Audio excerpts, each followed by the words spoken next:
नमस्कार. आशा करते स्वस्थ असाल, मस्त असाल आणि खात असाल. मागच्या एपिसोडमध्ये आपण गाजराची चटणी बघितली जी माझ्या मैत्रिणीने दाखवली. आज आता मी तुमच्यासाठी परत सीझनल गाजराची चटणी घेऊन आलेली आहे. एकदम सोपी आणि साधी, करायला पण खूपच साधी आणि सोपी आणि चवीला पण अप्रतिम.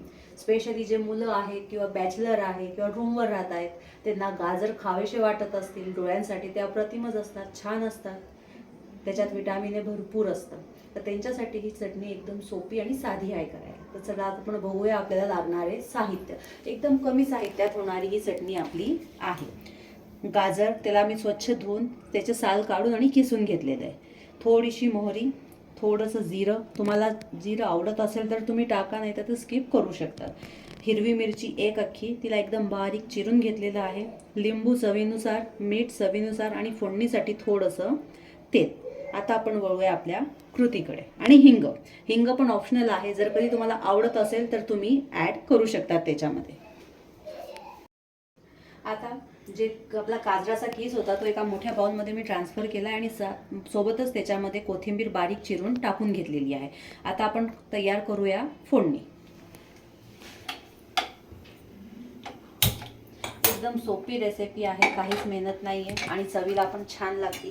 जर कधी तुम्हाला नुसतं गाजर खायला आवडत नसेल तर तुम्ही हे ॲज अ सॅलड म्हणून पण यूज करू शकतात किंवा चटणी म्हणून पोळीसोबत पण खाऊ शकतात किंवा वरण भातासोबत पण खाऊ शकतात, जर कधी भाजी करायचा कंटाळा आला असेल तर.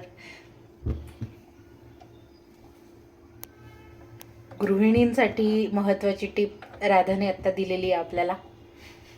जर कधी भाजीचा कंटाळा आला असेल त्या दिवशी स्किप केली, चटणी केली, करायलाही सोपी आहे, 2 मिनिटात रेडी होते.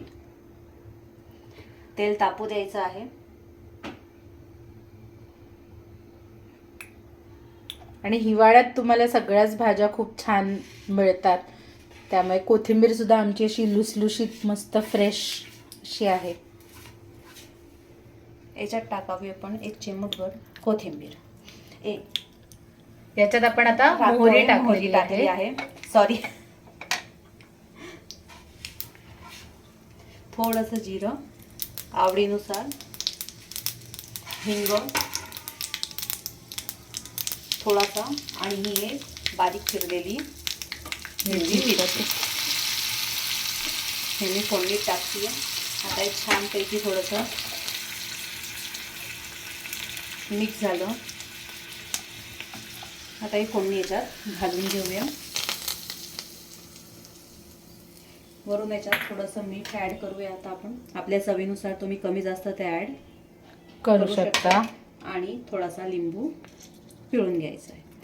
लिंबू पण तुम्हाला जर कधी फार आंबट आवडत असेल तर तुम्ही अजून जास्त याच्यात घेऊ शकतात. ज्यांना गोड किंवा साखर चालत असेल किंवा गोड आवडत असेल तर त्याच्यामध्ये थोडीशी पिठी साखर सुद्धा ॲड करू शकता. आता ह्याला व्यवस्थित मिक्स करून घ्यायचं आहे. आता चवीनुसार जर कधी तुम्हाला गोड आंबट आवडत असेल तर याच्यामध्ये तुम्ही अर्धा चमचा किंवा 1 चमचा पिठी साखर पण ॲड करू शकता. पण गाजराला स्वतःचा एक म्हणजे असा स्वीटनेस असतो, म्हणून मला याच्यामध्ये साखर ॲड करायला आवडत नाही. अक्षरशः 5 मिनिटाच्या आत तुमची ही चटणी तयार होते.